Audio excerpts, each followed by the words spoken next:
В МИД Молдавии заявили о переносе визита президента Украины Петра Порошенко на неопределенный срок, сообщает во вторник, 12 февраля, Newsmaker.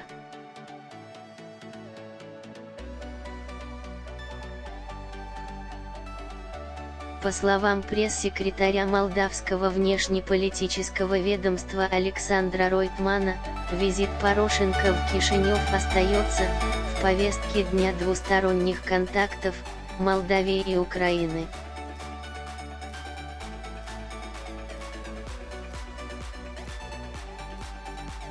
Как отметил Ройтман, визит Порошенко в Молдавию действительно готовили, но решили перенести на другой срок.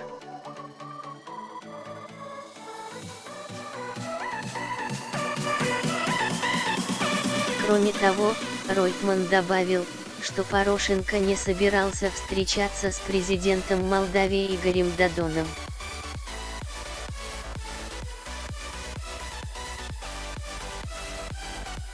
Во время подготовки этого визита мы не получали по дипломатическим каналам запросов от украинской стороны о встрече с президентом Додоном, отметил Ройтман.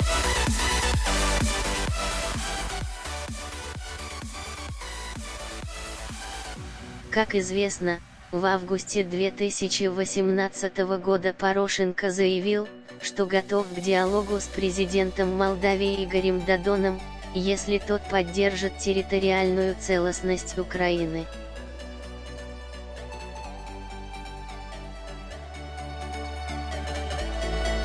С тех пор Додон не делал подобных заявлений. Читайте также, кто победит на выборах на Украине. Реальный расклад сил позволяет говорить о сенсации.